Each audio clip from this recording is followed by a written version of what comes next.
December 7, 1941.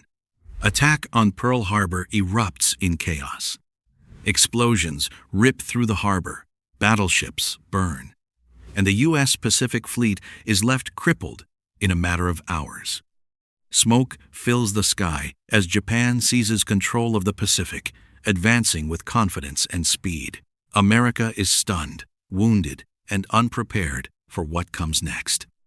But in the aftermath of devastation, one man steps forward to take command. Quiet, calculating, and almost overlooked, he doesn't look like a war hero.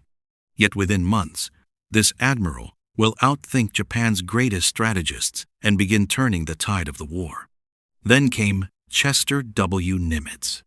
He wasn't the kind of commander people expected, not bold and theatrical like Douglas MacArthur, not aggressive and hard-charging like George S. Patton. There were no dramatic speeches, no larger-than-life presence.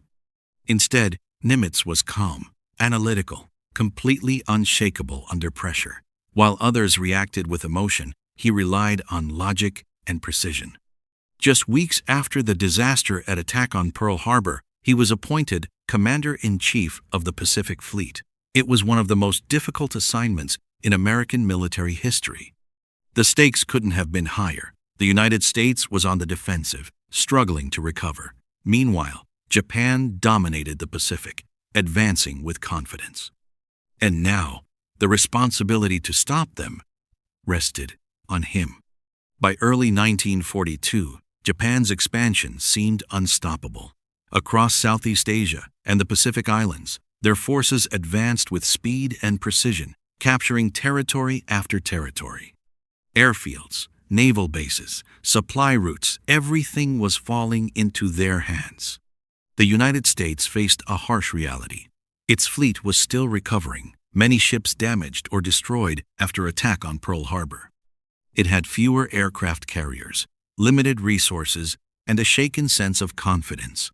Morale was low, and time was running out. At the center of Japan's strategy was Isoroku Yamamoto, a brilliant naval commander who understood both Japanese strength and American potential.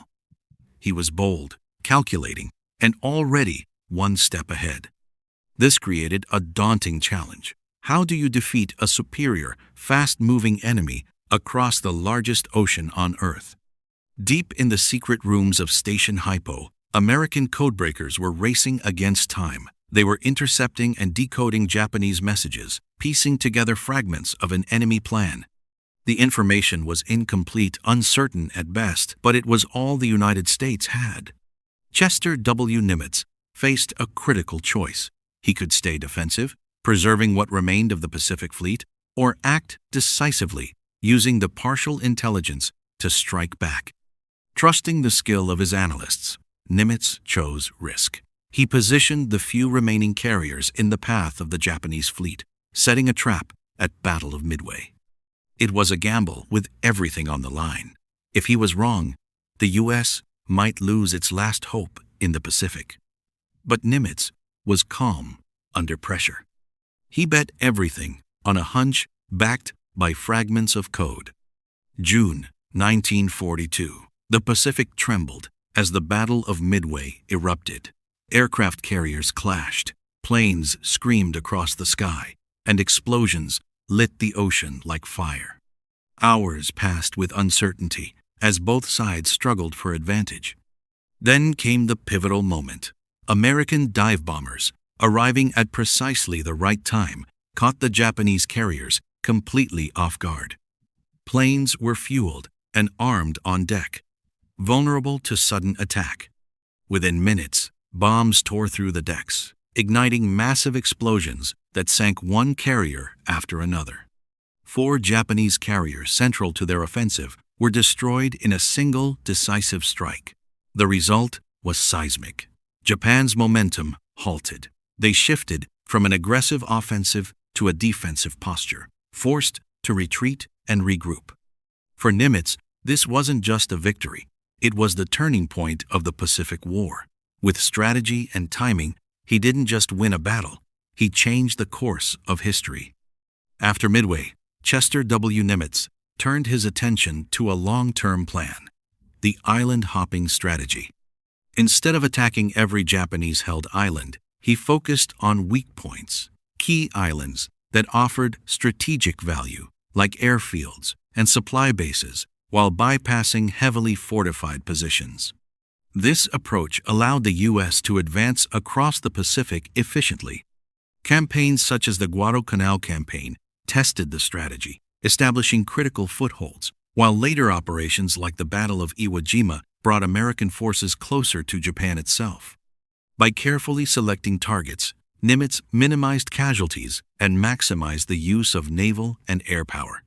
Unlike Japan, which relied on attrition throwing troops into heavily defended positions, Nimitz avoided unnecessary losses. Step by step, the Pacific was being reclaimed, and Japan's strategic options dwindled. His methodical, calculated approach turned every operation into a measured advance toward ultimate victory. Chester W. Nimitz's genius wasn't only in strategy, it was in leadership. Calm and composed, he maintained a decentralized command, giving his subordinates the freedom to act while trusting their judgment. He rarely showed emotion, even under extreme pressure, preferring calculation over instinct or impulse. Officers under his command knew they could rely on his decisions.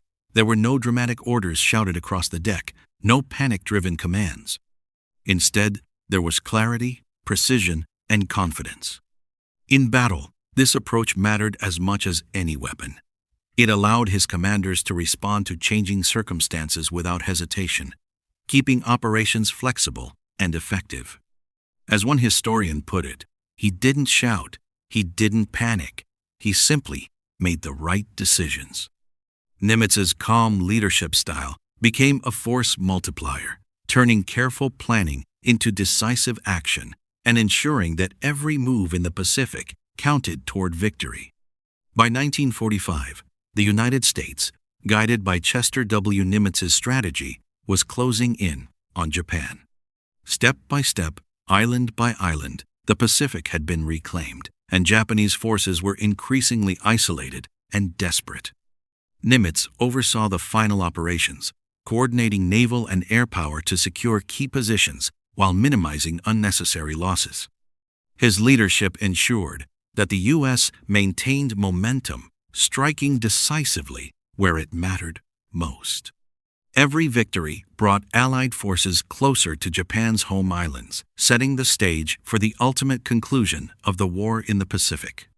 On the 2nd of September 1945, aboard the battleship USS Missouri in Tokyo Bay, Nimitz witnessed the Japanese surrender. The signing marked the symbolic and literal end of the conflict, bringing peace after years of brutal fighting. It was the culmination of strategy, patience, and leadership, an enduring testament to Nimitz's pivotal role in securing Allied victory. Chester W. Nimitz is remembered as one of the most effective naval commanders in history.